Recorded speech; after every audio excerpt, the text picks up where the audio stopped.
Hello, everybody. It was on Gets 134 here. And once again, I am Average Joe Squad. And welcome to another episode of Remember the Hyphen, the show where we look at comic books, movies, and everything in between. And what are we doing today? We're doing Batman. But not normal Batman. Yeah. We're doing some Elseworld type stuff. Yeah, this is...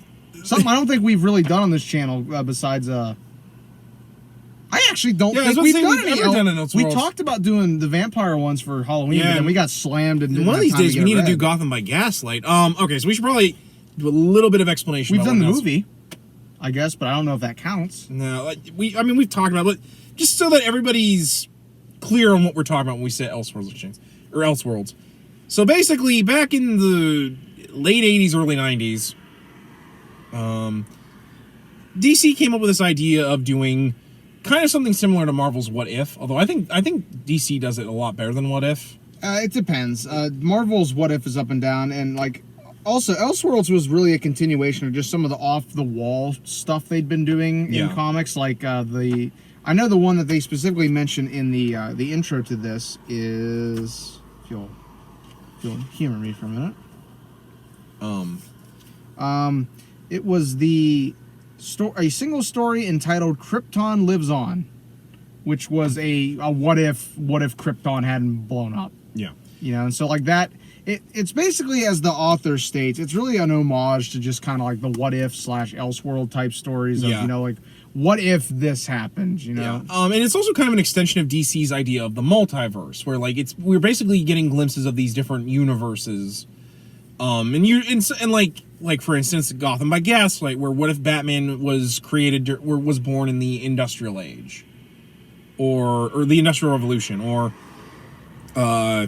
what if Superman was Batman? Or what if Batman was a Green Lantern? There were a lot of them that were Batman because Batman sold. And I think one of the reasons they did Batman a lot was because it's really easy to put the whole vigilante with gadgets sort of thing in like different settings really easily. Whereas like Superman, Green Lantern, you kind of have to write around the fact that they have superpowers. With Batman, like you can, and as it shows that a lot of Elseworld stuff is about Batman. It's very easy to just kind of drop them in certain different periods and just kind of like, you know, let the creative juices flow, basically. One of my favorites, that not because it's good or anything, Batman Holy Terror, where what if the Catholic Church ran the United States and Batman was a priest? That wasn't the one I was thinking. No, you're thinking of Frank Miller's Holy Terror. I don't want to talk about that. We ain't never reviewing that shit on this channel. But no, like I won't give that thing any more credence than it has. If you want to watch the one about Batman being a Catholic priest, look up and you don't want to read it, look up the Comic Pop. They just did a review of it, and it is the funniest fucking shit. It's about Batman being a priest while also being Batman. But yeah, and to be fair, some of them are really cool. Like, I know the one where Batman becomes a pirate became a toy in the Legends of the Dark Knight toy line back when I was a kid, which also is that was a rockin' toy line. I have the Pharaoh Batman from that toy line, also the Pharaoh Catwoman. That toy line was bonkers, but in like all the good ways. But yeah, so the caveat for this story is that what if Batman became Batman in the 1960s? And also if Batgirl and Robin were created before Batman. So, before we really kind of get into it, since I gave this to you, originally I gave this to you because I was like, well, it's about Batman in the 60s, so I figured you would have enjoyed it because it's a period piece. Yeah. I'm kind of... and then it took me fucking forever to get to reading it, because when it comes to... I actually got this that day we went up to Erie on your birthday. Yeah, because I have ADHD, so like, I will set out to read something, and then I'll have started 7 other things, and then I'll finally go back to it and finish it, and like, whereas it took me like forever to get to it, I'll have it like done like that. Yeah, that's just how my brain works. I've never been able to ever fix that. I basically gave this to you because like I enjoyed it. It was a little off for me, but like I figured you'd like it because it really... It was like a period piece. So I figured you'd like it. But then after I gave it to you, I'm like, oh, he might hate this given what they do to Barbara. So no, and it's like I actually enjoyed this a lot. Yeah. Harley man. So, I guess we could kind of explain the premise if you wouldn't mind, like, kind of explaining, like, the plot. I mean, you don't have to go, like, into too rough Yeah, detail, so basically this takes place in the early 1960s, you know, so it's that transition era between the 50s and the 60s. And as somebody with a background in, like, in history as a field, this period's always really interesting with United States history particularly because, like I just mentioned, it's a period of transition. You have the Cold War is still going on at this point, but the pessimism of, like, the 50s, you know, with the Red Scare and the threat of nuclear war and stuff, it's kind of starting to lessen a little bit almost. It heats back up throughout the decade because of a lot of different stuff, particularly the Cuban Missile Crisis, which they actually mention in here. And also, everyone was doing LSD and weed. Not at this point yet. I know, not at this point yet. I meant, like, in the close. 60s in general. I know. Not at this point. Obviously, not widespread at this point. I just had to do that because that's the stereotype of the 60s. Yeah, but and while all this is going on, we're seeing it kind of unfold via how Gotham is trying to change itself, and you have, like, it's very much a collision of culture coming together. You have the older generation that is very set in its ways. You know, it's very 50s, very 40s. Which is it's portrayed through Gordon, right? Yeah, it's portrayed through Gordon and honestly, like, through basically Dent. I know they give him some other name in this, but it's Harvey fucking Dent. It's Two-Face, yeah. It's Two-Face. But, like, you know, they use those characters as, like, a way to show that. And then you have Barbara and Dick as, like, you know, the younger generation, you know, the counterculture type stuff. So, yeah. You know, and obviously they're butting heads and stuff. So, like, I actually really liked how that was, it had that second layer of meaning to it beyond just the surface. That was partially why when I started reading this, I was like, oh, I see what they're going for. Okay. Yeah, it's very, yeah. Because I read all this in, like, one night. Yeah. Now, what were your thoughts on the fact that they decided that Batgirl and Robin would be the first character, like, the first heroes in Gotham? I was kind of caught off guard by it at first, but I was like, okay, I'm willing to roll with this, and I'm glad I did because, like I said, I actually really, really enjoyed it. It's different without being really drastically different. Yeah. While also still being fresh enough that it's not like I have seen this 1,000 times. Well, so I think it works having, like, the youth be what creates the vigilantes in Gotham, given the period. Or, like, because, like, they're doing it because they're trying to elicit a change in their society.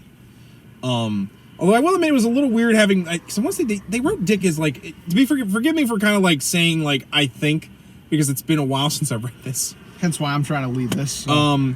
They write Dick as being, like, Romani, right? Or Gypsy. German. German. German. Couldn't remember, like, it was, like, they I think they kind of wrote him as, like, it was kind of the same thing, though, given the fact that he was, like, born in a carnival. They're not. They reference it being German. Okay, I couldn't remember, because, like, I know they kind of talk about, like, oh, he's that carny kid. Yeah. But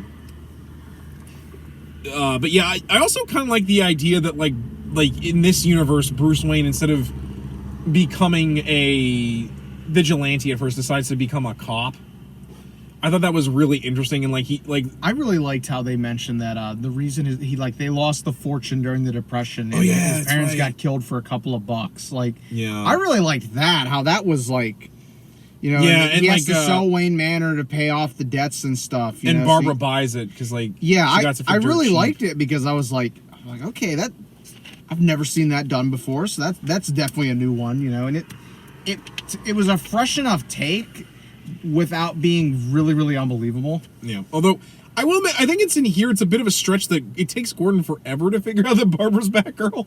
Because I'm like, bruh, how many redheads in Gotham do you know that would have the know-how to be a vigilante, except the daughter that you raised? To be fair, that again goes into the generation thing, where the younger generation viewed the older generation as not being hip to what was going on and like being lost and stuff. Okay, I guess that's kind of what they were going for, I think, with that. It was another one of those generation versus generation, like generational divide kind of stuff. Yeah. What were your feelings on the fact they made Joker a woman in this? Again, I was like, okay, willing to go with this. Like I said, I really enjoyed her in this. Like, I thought she was a really, really good foil to the vigilantes in this. Yeah. she's not like the traditional Joker. She's not like manic. Almost like if Joker was sane, almost. Yeah, like more sane than he already is. Yeah, like where he's not willing to just break out into laughter. Like she's more like the idea is like she wears the paint to like not like is like, oh, like I'm a clown or like I'm the clown prince of crime. It's kind of like to show like I forget. It's hard for me to explain how it would be like. Almost like the cruel, facade. Yeah, like the cruel joke, like irony. It's much more bitter than like a traditional Joker, from what I remember reading this. Yeah, which I think works really, really well in the context of the story. Yeah, and I also really like how they try to paint Bruce as being like this hard-boiled detective that's like seen everything, but at the same time he kind of is very leering towards like the ways that of Barbara and Dick, that like regardless of what universe, Batman cannot help but be drawn to like a way that works better. Yeah. I also the art style in this is like extremely gorgeous. Yeah, it's almost oil painted. It's very much like an Alex Ross kind of style. I don't know if it's as nearly as tight as his, but like it's very.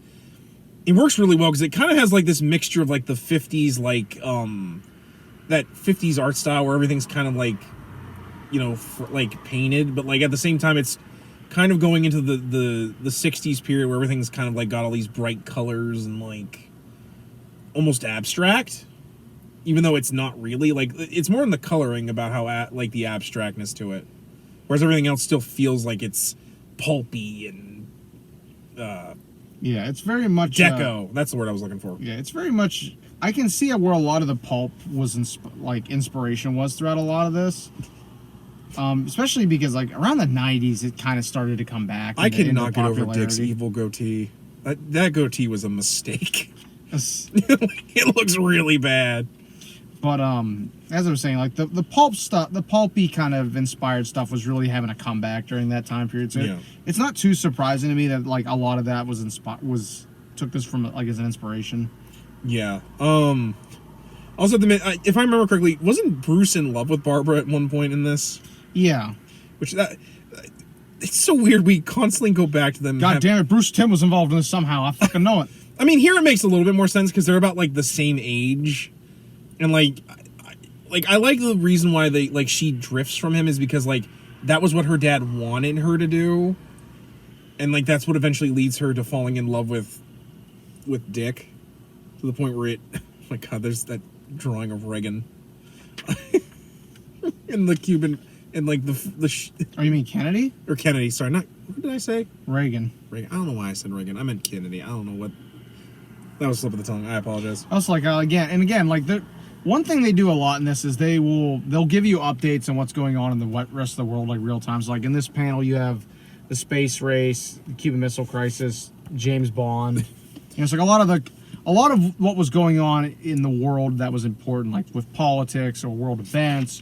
Culture, like they kind of try to mix and weave that into this, and I think it really adds a lot to it because it shows that like time is still moving on throughout all of this. Yeah, like I think doing that was a really, really good way to just show the passage of time in a way that didn't feel like we're rushing or like we're skipping around. Yeah, it gives felt you very natural. Yeah. I think aren't those also juxtaposing with kind of what's happening in the story at that point too. Now, do you think Bruce becoming Batman because he decides he wants to do it the way Barbara and Dick? Do you think it's believable or like? I think when it comes to pulp stuff, I've always been, or like pulp inspired stuff, I've always been more like willing to kind of like, you know, switch off like suspend my disbelief for a little bit because it's pulp stuff. You know, it's not. It's not meant to be ultra realistic in a lot of stuff. Well, then I think it kind of works really well because I think it's showing that like, you know, like regardless of the universe, Bruce is always meant to become Batman, and I think it works because it reminds Batman of the trauma he had and what like and he in a kind of weird way is remembering why he like what he wanted to do, and he realizes that like right now the system doesn't work, so what this system needs right now is a Batman. Although I will admit it was kind of weird that like Barbara eventually becomes his Robin. I can't remember. Does she stay that, or does she get like better and decide to just not be a crime fighter at the end? I forget. Yeah, or at least is on like a hiatus from it or something like that. Yeah, because like partway through it, Dick gets killed, and then like she like starts like night like sleepwalking / like. Which I took as they reveal near the end that she's going to therapy and the therapist is Nigma. So like I'm wondering how much of that is based on the drugs he's given her. Yeah. You know, it's like I thought that was kind of like tied in. Also, at this point in time, like psychiatry is treated very poorly in society, and to be fair, there was a lot of quacks that were coming out. We're at that using time. drugs and not knowing what the extent of them is. Like painkillers or. Then I want to say they also uppers like yeah. I can't remember the exact drug they used for. They would prescribe it to mothers who were like low on energy and stuff. There's a Rolling Stones song about it called "Mother's Little Helper." Yeah. They also, I think, imply that like Barbara's mother also had a bit of insanity, if I remember correctly. Or is no? She got murdered. Yeah, she got murdered in front of Barbara's eyes. That's right. That's right. And then like that's kind of what eventually drove her to vigilantism, which how very fitting for a Bat character, watching a parent or loved one die in front of them becoming a Bat. Although I did like her Robin costume. I thought that Robin costume was really well done. Yeah, so did I. I also forgot that I forgot that they had the Batgirl costume in it. Yeah, the Batgirl costume is really well done aside from her exposed tum-tum. I mean, even I'm okay with that. It's a 60s design. That's fair. If you've ever looked at pulp stuff, that shit is everywhere. That's fair. But yeah, I forgot that Harley was in this. Which is... I guess this must have been around the time she was getting... Like, that Jester girl that's like... Well, they even mentioned this, that she wasn't in comics yet at this point. Yeah, because like this must have been just around the time the animated series came out. Yeah. Which that was kind of cool seeing. Like, I also kind of love the idea of this Joker being a lesbian and like kind of like because that would also have been a bit of a taboo subject at that time, which also like further cements her as being kind of evil for the time. Not that there's anything wrong with that. I'm just pointing out the. Not to be fair, they don't vilify her for it in this. So like they, although I do feel sad she cut off her hair. She had nice hair, poor Barbara. But I don't know. Women with short hair are also short hair is still pretty good. To be fair, I always feel bad when female characters cut their hair because usually it's because of trauma. What was your feeling on the Black Canary just kind of showing up in this? I was like, what the fuck? Yeah, that kind of came out of left field for me. I mean, I went with it because I'm like, okay, that's just the way the story's going right now. Like, but it very much comes out of nowhere. And I think what they were doing is they were kind of referencing how the Golden Age Batman and Black Canary were actually both trained by the League of Assassins. No, the Justice Society of America character Wildcat, because in the Golden Age, because her mother didn't want her to train, she went to Wildcat, who was a good friend with her mother. And he trained her in martial arts, and Batman also trained with him as well. There's an episode about it in Batman the Brave and the Bold, actually. But yeah, it was really weird. And I also didn't really care for the fact that like Batman and her just have sex while in their costumes because they don't want to be Bruce and Dinah. They want to be Black Canary and Batman. I'm like, yeah, which granted, that kind of stuff again happens a lot in pulpy related stuff, specifically like stuff like Mark Bolan, like the Executioner and stuff, like stuff like that. But at the same time, it was really, really weird. And also, Frank Miller straight up stole that from this when he wrote Batman, All-Star Batman and Robin. Although admittedly, I don't mind it as much here. What are your feelings on Batman Black Canary as a ship? They do that a lot in comics for some reason. It's kind of weird. I've never read a lot of it, and I don't care for it. It just doesn't. I have my ships with Batman, and that's what they are, and I'm sticking to them. It just doesn't it doesn't mesh with me real well because I'm like, but like she really prefers men like Ollie who are actually emotionally there for you. Yeah. Now, if you had any like problems with this book, what would you say they would be? That I almost feel like at times it leans almost a little too heavily into the pulpy related stuff. And if you're not too aware, like too familiar with it, Yeah. Stuff can seem like it comes out of nowhere or it's very off kilter, like without knowing that it's like they're just referencing how stuff was. Yeah. Like even like this type of font is very pulpy. Like I have a Doc Savage book that has this same type of font to it. You know, so it's like if you're not that familiar with pulpy related stuff, I almost feel like you wouldn't get as much out of it as like I did, where I'm familiar with a lot of that stuff. So I was like, oh hey, you know, this is kind of like this, or I can see where they're pulling from that. You know, like I had fun almost trying to figure out where stuff was possibly getting drawn inspiration from. I mean, I remember I'm not really as much into the pulp as you are, but like I enjoyed it a lot because like pulp has a lot of the things I liked in like film noir and like in like those kind of hard-boiled detective stories that I like. Yeah. So it wasn't a bad read for me, but I do remember I was reading it and I'm like, oh, I don't know how, because like I remember when I was reading it and after I gave it to him, I'm like, oh, I don't know how he's gonna like some of this because this doesn't treat Barbara well in my opinion, and like. Yeah, and then it's like I said, I honestly really enjoyed I am glad. I was just worried because like I after I gave it to you, I was like, oh, he's gonna hate me because he's gonna be like, oh, I don't like the way, like he didn't like the way Barbara was gonna call you up and be like, why the fuck did you loan this to me? Yeah, that was what I was afraid was gonna happen. I'm glad you enjoyed it. It was more I was like, oh, I might have made a mistake here, but yeah, for me, if I remember I wish we could have gotten to see a little bit more of like the other villains in the Batman rogues. It would have been nice to, like, even if it was just, like, references, I wish we could have gotten just a little bit more, because, like, it was cool seeing the Joker in this, but, like, in, like, Two-Face to an extent, but, like, it would have been nice to see, like, some other stuff. But I do get, like, even if it was just, like, background stuff. I think they really went with the villains that were, like, the more grounded stuff to kind of go with this. Yeah.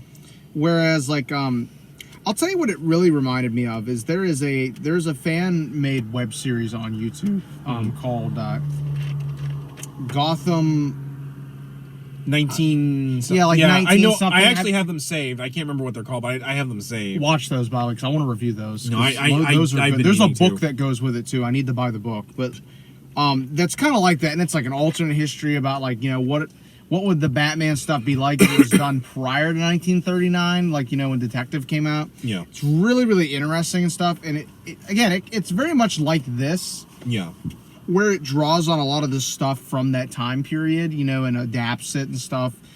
Like so I think it works really well. It's just like this works really well, knowing that it's like an adaptation of like 60s pulp. It's kind of like a love letter almost to it, and like a love letter to the era. Yeah. Like, for good and for bad. And I remember I did really enjoy it. It was very different from what I was used to. I forget why I got this. I think I read like a magazine thing where they talked about this, and I was really intrigued by the idea of Batgirl and Robin becoming the first vigilantes in Gotham over Batman. Because I remember you buying this and telling me a bit about it, but like I kind of just like almost like I wasn't paying attention that much. But to be fair, we were that was your birthday week, and we bought a lot of shit that week. Now, could you explain to me the name Thrillkiller, or is that like a song reference or something like that? If I don't think it is, I think it's just like it's kind of like it rhymes and stuff, like Mellow Yellow or. So I was wondering if you would tell me that, like, it's just something that it sounds counterculture-y, you know, like around this time. Hey man, don't be a thrill killer. Yeah, like stuff like that. Like it's just kind of like jive talking almost. Gosh, okay. Or just like I said, like counterculture-y stuff, like the fact that like around this time you had bands that were like called like Strawberry Alarm Clock. Okay. There's another one, Protocol Harem. Like there were these bands that had these really exotic sounding names and stuff, you know, and they were coming up with songs like the band Steppenwolf, Magic Carpet Ride, you know, like they're coming up with these very like exotic and like far out sounding names and stuff. So I assume that's what they went with this. Was it sounds something that like you would have seen in that era, you know. Okay, cool. Because I figured and also this trade actually covers just the first 3 issue miniseries, and also apparently like a one shot they did called Thrillkiller 62. And also there's some behind the scenes stuff in here, which and Actually, come to think of it, too, the cover is really an homage to pulp paperbacks and stuff. Okay. That like, if when I go home, I'll send you a picture of that Doc Savage book I have, because I guarantee you'll be like, oh, I see what I'm talking about. Yeah. Like a lot of the covers. Well, I am familiar with like pulp covers and stuff. A lot of covers from that time period have a very similar look to them. Yeah. Like a very uniformish looking. Yeah. Not to bring up anime, but there's some really good art I love they did of one of my favorite arcs in Dragon Ball Z called the Android Saga. And it's like it's almost like an old 60s sci-fi pulp where it's got like a picture of like Trunks with the time machine and like he's holding like a gun like fight like these robots and like it's stuff like that. Yeah, that's very pulpish. It's called like The Boy from the Future. Like it was really neat, and I actually have them saved because I used them for laptop covers for a while. And like old paperback looking stuff like this is very collectible. Like you've seen me buy a couple of them, and like. Because like the one time we went down to Sharon, we went to a Goodwill, I picked up a couple of really old looking paperbacks. Yeah. And then I went home and like I was looking to add them to my catalog, and I was like, I'm trying to get the ISBN numbers. And I'm going to Amazon looking at these titles, and they're popping up as like, mind you, I paid like $25 for them. They're popping up as like used $40, and I'm like, holy shit, wait a minute.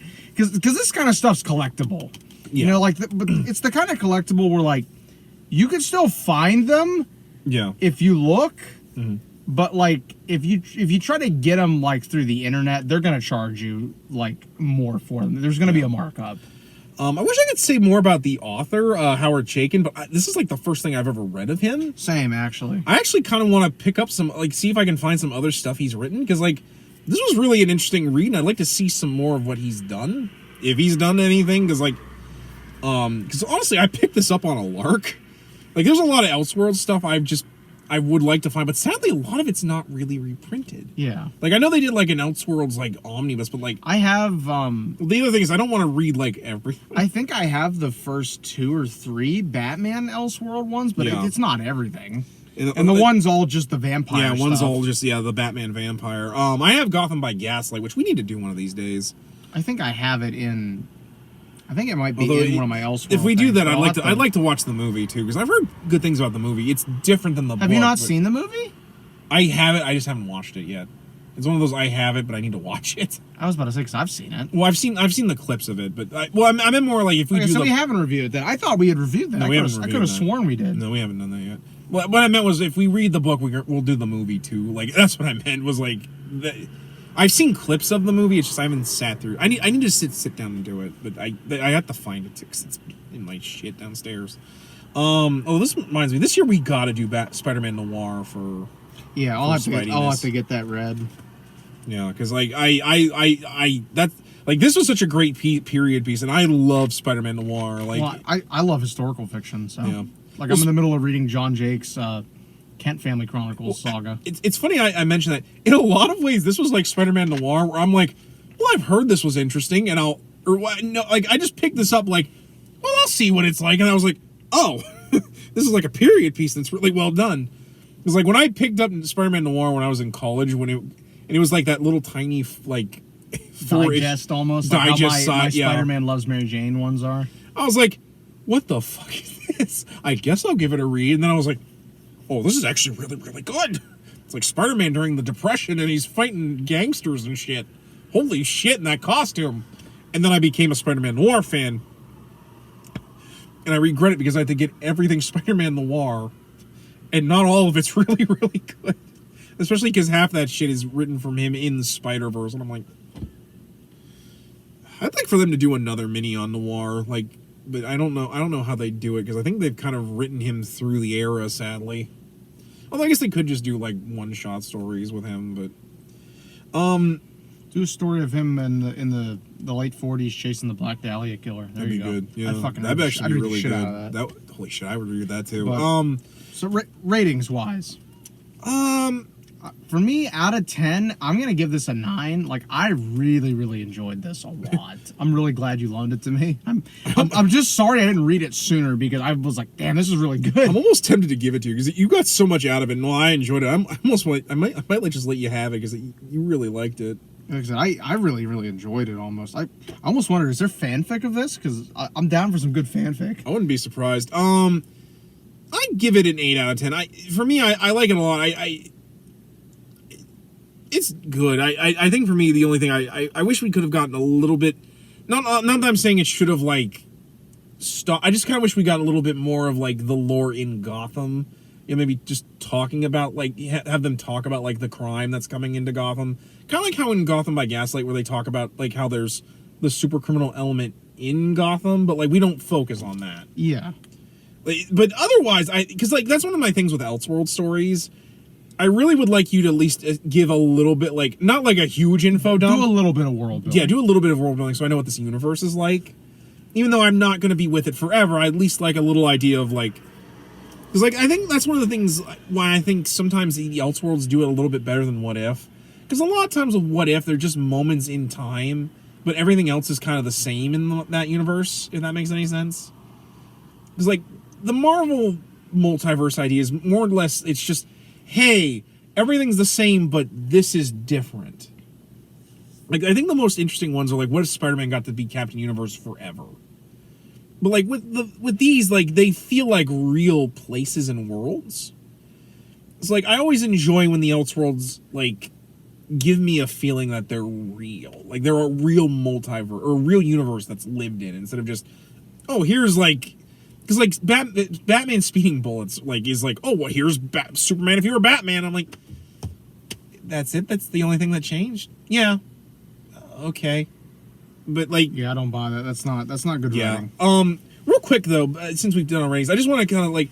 would you like to see this get an animated adaptation? Maybe, like... Yes. Yes. Expand on it. Get some fucking licensing rights. Get some 60s music in there. Fuck yeah, I'd watch the hell out of that shit. Yeah, I think this could work really well, especially given how much we like Batman Soul of the Dragon. Yeah. I think this could have been a really good tie-in piece to that. That actually would... yeah, I would love for them to adapt this. The thing is, though, I don't know if it's well known enough, because like, I had never known about it until you loaned it to me. Yeah. But no, I like I said, I think this was a really great piece, and I'm glad I loaned it to you, because you seem to have gotten a lot out of it. Like I said, I really, really enjoyed it a lot. Yeah, we had to find some more of those. Like, I wouldn't mind us doing the Marvel 18, like that one that's like during we need to do that. We need to do Marvels this year too. Yeah, I need to find my copy of Marvels. I don't know where it is. I'll have to see what version of it you have, too, because I have the new expanded version of it. If you have the new expanded one, I might just borrow that off you. Not more because I want to see what's... let's see what changed and stuff. Yeah. So, okay. What was your rating, by the way? 8. Okay, an 8. Like I said, so we're pretty close on that. Okay. Yeah, I think this is a solid book. Like I said, for me, I'm just a little harsher with Elseworlds when they don't, like, just because when they don't do enough world building. Yeah, and that's not even like super bad. Like, I still think this is a solid book, and you should pick it up.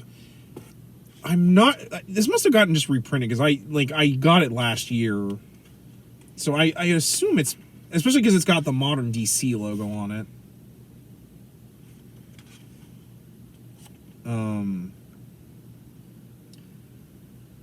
And I don't think it's that expensive either. 6/1/18 first printing. But yeah, because it has the modern DC logo on it. This might be just the more they finally like collected it. Yeah. So yeah, I would look this up. You can probably get it pretty cheap on Amazon. It's only like $17. $17. So it's not. It's 23 if you're in Canada. Yeah. I don't know if they have a hardcover version of this, but also you probably should get it softback just because that'll make you really feel like you're buying a pulp. Yeah. But yeah, like I said, if you really like period pieces, or like what if like this character took place, I think this is a great. You know what it almost reminded me of now that I'm thinking about it? This had a very Fallout-ish vibe to it. Yeah, I kind of had a feeling you'd say that. What is it? Because I'm wearing a Brotherhood of Steel shirt. I know, it's because you talk about Fallout all the time. Because Fallout's fucking. One of these great. days, I should just let you explain Fallout. Not like that. Just do an episode where you talk about Fallout, because like I've let you let Scotty know, because Scotty will want to come and get started. Because I've let you've let me indulge in some things. And to be fair, I wouldn't mind you talking about Fallout. I would have to get some notes to explain it, because explaining that timeline's a little complicated. Although, if we do that, one of these days I want to get Riley on here, and you don't have to like talk. Like, you can just be like in the background. But like, I'd love to talk about it. I know I talk about it a lot, but I'd like to just do an episode about No More Heroes, because that's like one of my personal passions. Yeah. But anyway, guys, Dying Bastion aside, that was Batman Thrillkiller. I know it's another short one. We've done a couple short ones, but like these books we've been doing aren't exactly like huge page turners. This isn't gonna be like when we finally We're not reading tomes. Yeah, I was about to say this isn't gonna be like when we finally do 52 and we have to like dissect a whole 52 issue comic book series. Yeah. But Or when we finally do the crossing. then I mean, to be fair, that one might actually be a little short because do we really have to go through every issue? No.